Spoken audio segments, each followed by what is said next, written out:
Sebenarnya yang saya tawarkan juga sengaja itu tanggal 25, yaitu hari Natal sebenarnya. Bukan saya tidak menghormati hari besar, cuman itu bagian kita juga mengetes keseriusan dan komitmen. Pengalaman membuat Anda bisa mengenali sebuah kesalahan jika Anda melakukannya lagi, ucap Franklin Jones, seorang jurnalis terkenal di tahun 70-an. Tapi untuk belajar, kita tak perlu melakukannya sendiri, melainkan cukup melihat kesalahan orang lain agar kita tak seperti keledai yang bisa jatuh ke lubang yang sama. Kali ini kita akan belajar dari kisah seorang yang ambisius. Ia mematikan generator PLN hanya demi bisa menjadi lilin dalam kegelapan. Tepat 1 tahun yang lalu, hari Natal menjadi awal suramnya jagat persepabolaan Indonesia. Seorang tripang laut diwawancara untuk mengisi kursi kepelatihan Garuda, padahal sang pelatih kepala saat itu masih perform di kualifikasi Piala Dunia. Penasaran gimana kelanjutannya? Mari kita bahas. Ketua Umum PSSI Erick Thohir mengatakan jika dirinya memiliki alasan tersendiri mengapa memilih 25 Desember sebagai waktu untuk melakukan wawancara kandidat pelatih Timnas Indonesia. Hal tersebut dilakukan Erick untuk menguji komitmen dari calon juru taktik skuad Garuda. Erick Thohir sendiri sempat berada di Eropa selama 5 hari pada 25 hingga 30 Desember 2024. Bukan untuk berjumpa aura kasih, nungguin hadiah dari Sinterklas atau bikin boneka salju, melainkan untuk mempersiapkan berita paling heboh di awal tahun 2025, yakni pemecatan Sintayong. Kaget.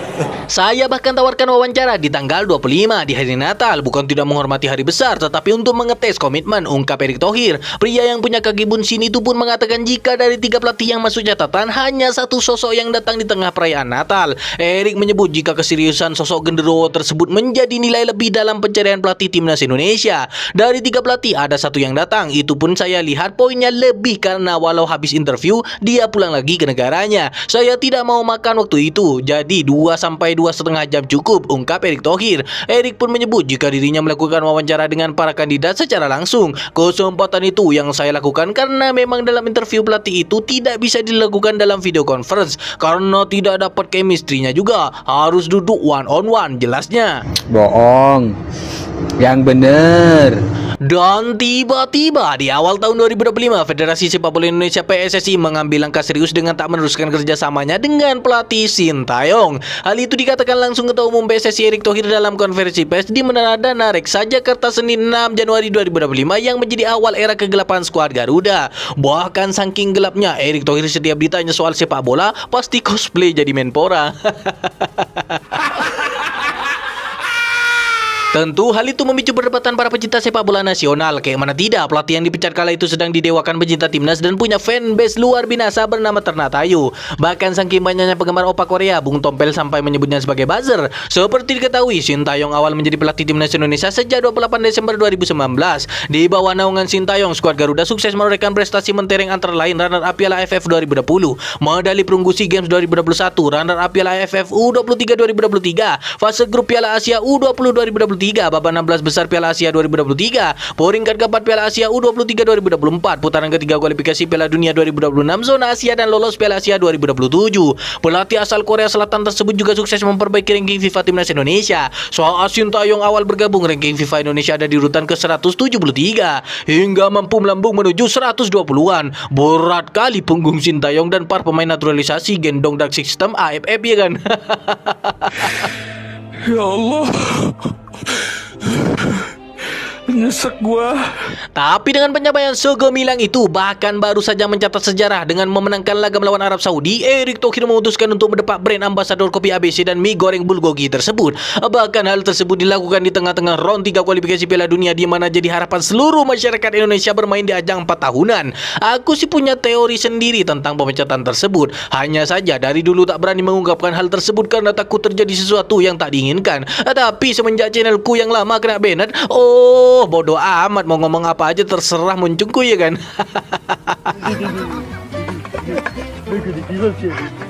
Jadi setelah ku teliti dan pahami gerak-gerik ketum PSSI Erick Thohir, ternyata beliau adalah orang yang ingin dikenal sebagai sosok satu-satunya yang membangun sepak bola Indonesia. For your information, Sintayong adalah produk ketua umum sebelumnya, yakni Iwan Bule yang diusulkan Ratu Tisa. Jadi kalau seandainya Indonesia lolos ke Piala Dunia dengan Sintayong, kredit justru akan diberikan pada Iwan Bule dan Ratu Tisa. Oleh karena itu, ia cari pelatih baru, wawancara sendiri, berangkat sendiri, dan diketok palu tanpa persetujuan Exco. Jadi kalau tripang laut tersebut berhasil bawa timnas ke Piala Dunia, tentu 100% kredit akan diberikan pada Erick Thohir. Hal itu juga berlaku pada kasus Elkan Bagot yang merupakan produk Iwan Bule. Katanya sih ada masalah sama Sintayong, tapi pelatihnya sudah berganti pun ia masih belum kembali. Artinya ada masalahnya dengan federasi. Jadi Erick Thohir mau dianggap sebagai one man show dalam kemajuan sepak bola Indonesia. Padahal kalau mau bersinar sendirian jangan main bola, tapi jadi atlet badminton.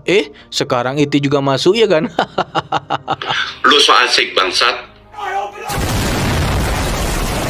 Tapi berawal dari Natal itulah sepak bola kita tak tahu arah dan kembali ke setelan Johar Arifin Hussein. Timnas Indonesia mencatatkan kegagalan di berbagai kelompok umur, dari yang menginjak kepala 2, kepala 3 sampai menginjak kepala orang, semuanya jadi badut. Timnas Indonesia U17 bisa dibilang menjadi penyelamat muka PSSI di tahun ini. Saat berlaga di Piala Dunia U17 bulan November lalu, tim asuhan Novarianto mencatatkan kemenangan pertama di Piala Dunia. Itu pun masih peninggalan dari Sintayong. Jadi sudah tahulah kalian di mana letak masalahnya. Ya betul, bapak-bapak gemoy yang omongannya pelin-pelan, lain kemarin, lain esok, lain pula hari ini. Jangan campurin yang namanya sepak bola dan politik, saya nggak mau. Sebagai orang olahraga, saya udah dari dulu di olahraga. Siapa yang mau sepak bola Indonesia maju? Siapa yang mau sepak bola Indonesia maju? Pilih siapa? Pilih siapa? Pilih siapa? Dan inilah daftar kegagalan Timnas Indonesia di tahun 2025.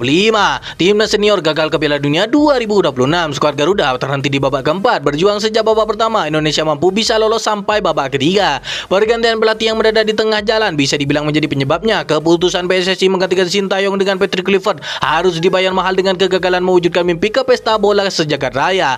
Di babak keempat, Indonesia kalah dari Arab Saudi dan Irak. Mimpi ke Piala Dunia 2026 harus dikubur dalam-dalam. Bahkan harusnya si Patrick dan geng Belanda harusnya kita kubur juga. Dan kalian tahu kayak mana respon ketua umum kalian? Si gemoy hanya bilang siapa suruh punya mimpi ke Piala Dunia. Gila lu.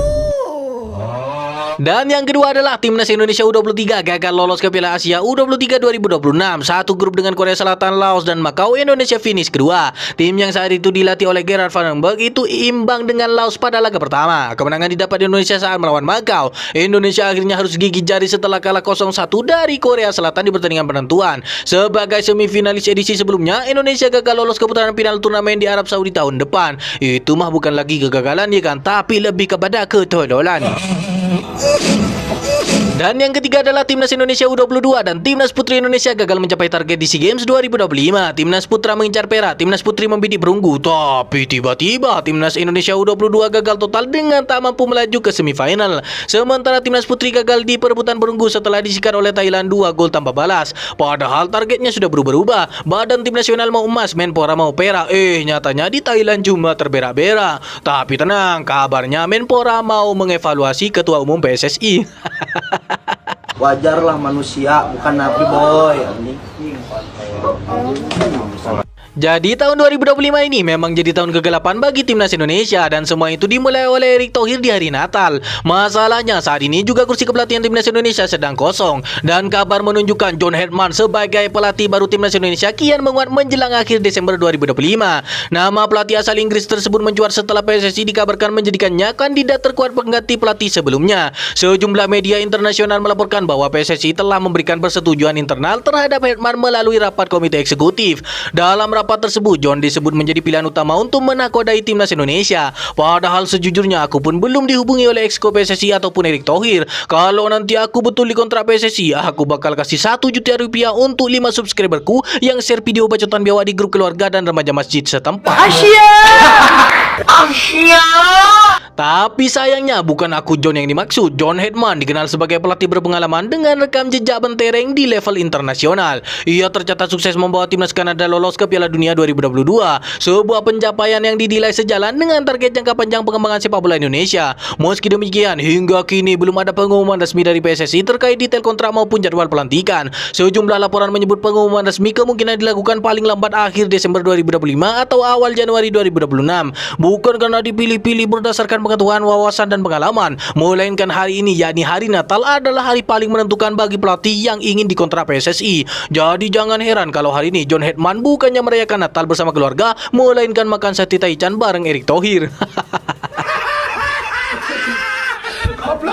Apabila resmi ditunjuk, Hetman diprediksi mulai bertugas pada Januari 2026.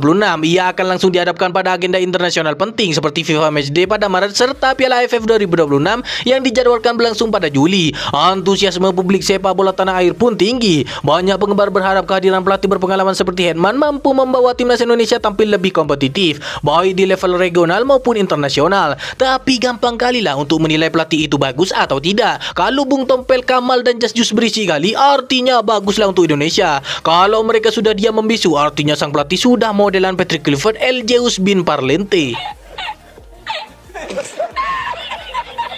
Dalam berbagai laporan media asing, Hetman disebut menolak tawaran melatih dari negara lain termasuk Honduras demi bergabung dengan timnas Indonesia. Bahkan beredar kabar bahwa PSSI menyiapkan kontrak jangka panjang hingga tahun 2030. Namun demikian, PSSI hingga kini masih belum memberikan konfirmasi resmi. Publik sepak bola nasional pun masih menanti kepastian terkait siapa sosok yang akan memimpin timnas Indonesia ke depan. Tapi kalau John Hetman menolak, aku pun siap ya kan, dibayar separuh gaji Sintayong juga tak jadi masalah. Dari mana duitnya? Tapi kira-kira siapa yang diwawancarai Pak Erick Thohir hari ini? Dan jika bukan John Hetman, siapa nama yang cocok untuk menjadi pelatih timnas Indonesia saat ini? Ada juga sih yang menyuarakan nama-nama lokal. Masa Indra Sapri lagi atau Fahri Husaini? Justinus Laksana juga masih fokus trading binomo. Jadi tak adalah nama lokal pride yang sudah siap. Daripada lokal mending Raja Gopal. Saya